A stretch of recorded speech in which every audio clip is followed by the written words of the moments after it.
बिस्मिल्लाहिर्रहमानिर्रहीम। नाज़रीन, अवामी न्यूज़ जे चैनल तां असांजो इलेक्शन जे सिलसिले में अॼु असीं मौजूदु आहियूं फंक्शन लीग अॻवान हाजी ख़ुदा दर्स जे बंगले ते, जिते इन सां ॻाल्हि ॿोल कंदासीं त फंक्शन लीग पारां जेके पूरे तल्क खिपरो में चोॾहं यूनियन काउंसिल जे उमेदवार बीहारिया विया आहिनि ऐं जेके इताद थियनि पिया जुड़नि पिया उन बाबले सां ऐं तकबंदियूं आहिनि या वोटर जेके मुख़्तलिफ़ तकनि जा मुख़्तलिफ़ जायुनि ते विया आहिनि उन वारे सां ॻाल्हि ॿोल कंदासीं तफ़सीली। साईं ख़ुदावंद साहिबु अव्हांखे भलीकार था चऊं। सभ खां साईं पहिरियों सुवालु आहे त अव्हां इलेक्शन में लथा आहियो त कहिड़े बुनियाद ते अवाम खां वोट वठंदो? बिस्मिल्लाहिर्रहमानिर्रहीम। असां त पहिरीं इहा ॻाल्हि त असां GDA जे प्लेटफॉर्म तां इलेक्शन में बीहूं था, जंहिंजो सरबराह हज़रत पीर साहिबु बगारो आहे ऐं असां उन में जेके दोस्त गॾु उन्हनि सां गॾिजी इलेक्शन विढ़ंदासूं। असांजो असुल में बेस जेको आहे त हमेशह इहो त हिन वक़्तु जेको सिंध में फ्लूड थी आहे या तबाही थी आहे या अमन अमान तबाह आहे, उन जे करे आवाम खे रिलीफ ॾियण लाइ असीं मैदान में आहियूं। ख़ुदावंद साहिबु, हिकिड़ो ॿियो सुवालु आहे त अवां हिन वक़्तु हिकिड़ो तहरीक इंसाफ़ सां इताद जूं ॻाल्हियूं हलनि पियूं, उहो इताद जूं ॻाल्हियूं केसि ताईं पहुतियूं आहिनि, कहिड़े सीटनि ते एजमिस ठही आहे, या इहो इताद अॻिते कोन हलंदो या मुकमल तौर ते गॾिजी विढ़ंदो? असांजो ॻाल्हियूं हलनि पियूं, लेकिन असांजो इताद थी चुको आहे, जिन लाइ तलके जे 3 यूनियन काउंसिल ते असां पंहिंजा उमेदवार बीहारिया, पंहिंजा बीहारिया असां हिक ॿिए खे सपोर्ट कंदासूं ऐं हू पंहिंजे निशान ते विढ़ंदा, असां पंहिंजे निशान ते विढ़ंदासूं।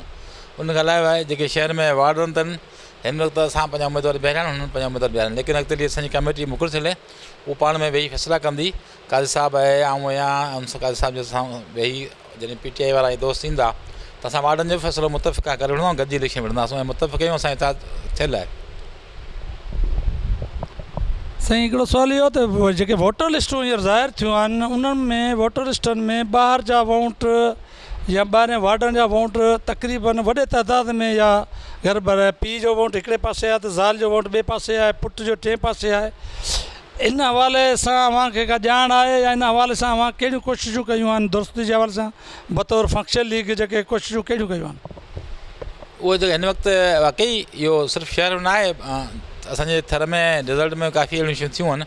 असां ख़ासि तौर इलेक्शन कमीशन नादराबाद खां मुतालबो कंदासूं त इन्हनि खे हिन वक़्तु इलेक्शन अची चुकी आहे विद्यार्थी, आईंदा इलेक्शन जनरल इलेक्शन में हुनखे खपे त इहे दुरुस्तगियूं करणु खपनि, छाकाणि जो हिन खां अॻु में जो प्रोसेस थियो जो वोट दुरुस्तगी जो, उहो फज़ूल बेकार थियो। उन में अॼु ताईं को बि हिकु फार्म न थियो या गवर्नमेंट अजायो पंहिंजो हुन ते ख़र्चु कयो ऐं क़ौमी ख़ज़ाने खे नुक़सानु पहुचायो, उन जो का बि रिज़ल्ट न आई आहे। जूं का तूं रहाए जेके बि ग़लतियूं आहिनि नादरा जूं आहिनि, कंप्यूटर जूं आहिनि, उहे ई रहियूं आहिनि। बिल्कुलु तव्हांजी ॻाल्हि दुरुस्त आहे। असांजो इलेक्शन कमीशन खां नादराबाद खां मुतालबो आहे त उनखे बहितर अंदाज़ में कयो वञे जीअं पंहिंजो वोटर पंहिंजी जाइ ते सही वोट इस्तेमालु करे सघे। हिकिड़ो इल्ज़ाम इहो बि लॻे थो त जेके वोटर आया आहिनि शहर जे जेके मेन माण्हू आहिनि, जेके मेन उमेदवार आहिनि, त उन्हनि पाण जेके ॿाहिरि जा वोट हिते दाख़िल कराया आहिनि। इन इल्ज़ाम खे अव्हां कहिड़े हिसाब सां ॾिसो था? असां अञा उनखे सही न सां वाच न कयो आहे, लेकिन असां ॿुधो आहे त पीपल्स पार्टी जे जेके हिन वक़्तु इक़्तिदार में धुरियूं हुयूं, उन्हनि शहरनि जो हक़ मारण लाइ पंहिंजा वार्डनि में ॿाहिरियां वोट आणे करे वार्ड खटण लाइ हुननि इहा धांधली कई आहे, लेकिन सही तरह सां असां हुनखे अञा वाच कयूं पिया। लिस्टूं अची वियूं आहिनि, लिस्टूं तमामु लेट सां मिलियूं आहिनि, असीं चेक कयूं पिया, इनशाअल्लाह असां हुनखे चैलेंज कंदासूं।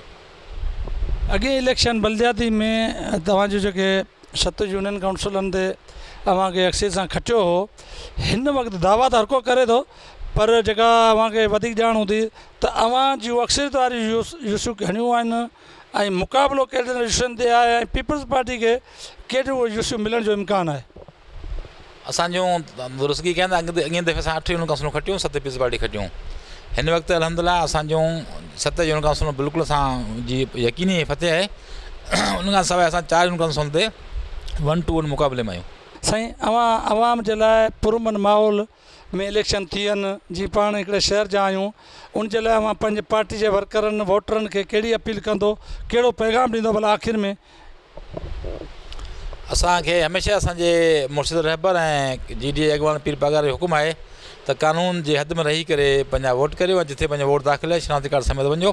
ऐं हुन तव्हांजे प्लेटफॉर्म तां हुकूमत पाकिस्तान ऐं हुकूमत सिंध ऐं chief justice high court, chief justice supreme court ऐं गॾोगॾु असां इलेक्शन कमीशन ऑफ पाकिस्तान ऐं सिंध खां मुतालबो कंदासूं त सांगड़ जी इलेक्शन हमेशह हिकिड़ी तमामु सख़्तु इलेक्शन आहे। उन लाइ असांखे अमन अमान क़ाइमु रखण लाइ ऐं धांधली खे बचाइण लाइ असांजी गुज़ारिश आहे त इलेक्शन जेका आहे उनखे रेंजर जी निगरानी में कराई वञे ऐं जेके पोलिंग स्टेशनूं आहिनि जेके 2018 में जनरल इलेक्शन थियूं, जेके इलेक्शन कमीशन गैर जनदातूं ठाहियूं हुयूं उनखे बरक़रार रखियूं, छाकाणि जो जेकॾहिं हिन वक़्तु जेको आरोज़ आहिनि उहे सिटिंग गवर्नमेंट जा मुलाज़िम आहिनि जिन खां इहे हरकतूं करायूं वेंदियूं जिन जो अमन अमान जो वॾो ख़तरो आहे ऐं धांधली जी यानी प्लानिंग करे रहिया आहिनि। सो आऊं गुज़ारिश कंदुसि आला हुकाम खां महिरबानी करे रेंजर मुक़ररु कई वञे ऐं 2018 जी पोलिंगूं रखियूं वञनि जीअं अमन अमान सां इलेक्शन थिए, हर वोटर पंहिंजो सही हुन सां वोट करे सघे। महिरबानी अॼु ख़ुदा बेदर साहिबु। नाज़रीन मां ॻाल्हियूं ॿुधियूं फंक्शन लीग जे मरकज़ी अॻवान अॼु ख़ुदा बेदर्स जूं ऐं जेके हिन ॻाल्हियूं कयूं आहिनि इलेक्शन जे हवाले सां ऐं गौसिया जे हवाले सां असांजी जिन जो महिरबानियूं जो हिन असांखे टाइम ॾिनियूं। मज़ीद ख़बरनि ऐं तफ़सीलात लाइ विज़िट कयो असांजी वेबसाइट www.awamiNewsHD.com ऐं ॾिसंदा रहो अवामी न्यूज़ HD।